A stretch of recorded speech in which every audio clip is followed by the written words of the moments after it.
Hi, everyone. Welcome to today's video. We're going to learn about the life of Alexander Fleming. This will be a simple and easy to understand biography, perfect for practicing your English listening. Let's get started.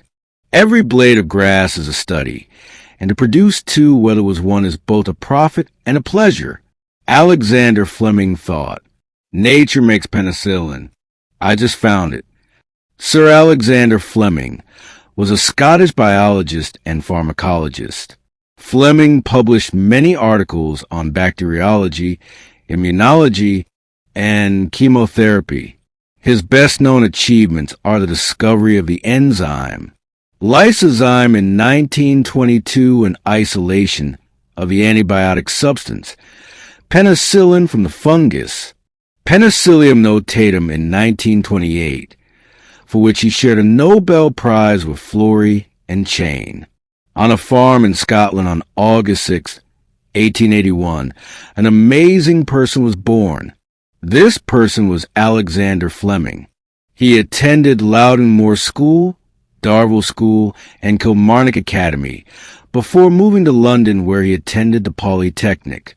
He spent 4 years in a shipping office before entering St. Mary's Medical School, London University. He qualified with distinction in 1906 and began research at St. Mary's under Sir Alexander Wright, a pioneer in vaccine therapy. Alexander Fleming completed his MBBS from London and awarded with gold medal in 1908. He became a lecturer at St. Mary's Hospital in 1914. In World War I, he served as a captain in the Army Medical Corps, being mentioned in dispatches, and in 1918, he returned to St. Mary's Hospital. He was elected professor of bacteriology, University of London, in 1948. He was also elected Fellow of the Royal Society in 1943 and knighted in 1944. Fleming became interested in the natural bacterial action of the blood and in antiseptics from the very beginning of his medicine career. He was able to continue his studies throughout his military career and on demobilization.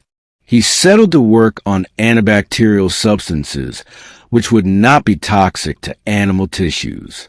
In 1921, he discovered an important bacteriolytic substance in tissues and secretions which he named Lysozyme.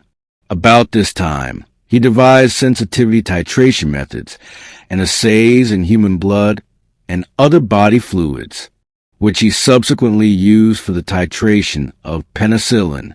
In 1928, while working on influenza virus, he observed that mold had developed accidentally on a Staphylococcus culture plate, and that the mold had created a bacteria-free circle around itself. He was inspired to further experiment, and he found that a mold culture prevented growth of staphylococci, even when diluted 800 times. He named the active substance as penicillin. Fleming has gained many awards and recognitions, which include Hunterian Professor, 1919, Ayres and Gale Lecturer, 1929, and Honorary Gold Medal, 1946, of the Royal College of Surgeons, Williams Julius Mickle Fellowship, University of London, 1942, Charles Mickle Fellowship, University of Toronto, 1944, John Scott Medal, City Guild of Philadelphia, 1944, Cameron Prize, University of Edinburgh, 1945, Moxa Medal, Royal College of Physicians, 1945, Cutter Lecturer, Harvard University, 1945, Albert Gold Medal, Royal Society of Arts, 1946, Gold Medal, Royal Society of Medicine, 1947, Medal for Merit, USA, 1947, and the Grand Cross of Alphonse X de Wise, Spain, 1948. He served as president of the Society for General Microbiology. He was a member of the Pontifical Academy of Science and honorary member of almost all the medical and scientific societies of the world. He was the rector of Edinburgh University during 1951 to 1954, freeman of many boroughs and cities, and honorary chief Doiget Tau of the Kiowa tribe. He was also awarded doctorate honoris causa, degrees of almost 30 European and American universities. In 1915, Fleming married Sarah Mary McElroy of Killala, Ireland, who died in 1949. Their son is a general medical practitioner. Fleming remarried in 1953. His bride was Dr. Amalia Katsuri-Varika, a Greek colleague at St. Mary's. In his younger days, he was a keen member of the Territorial Army and served from 1900 to 1914 as a private doctor in the London Scottish Regiment. Dr. Fleming died on March 11, 1955, and is buried in St. Paul's Cathedral. Please like, share, and subscribe me channel, My English Stories.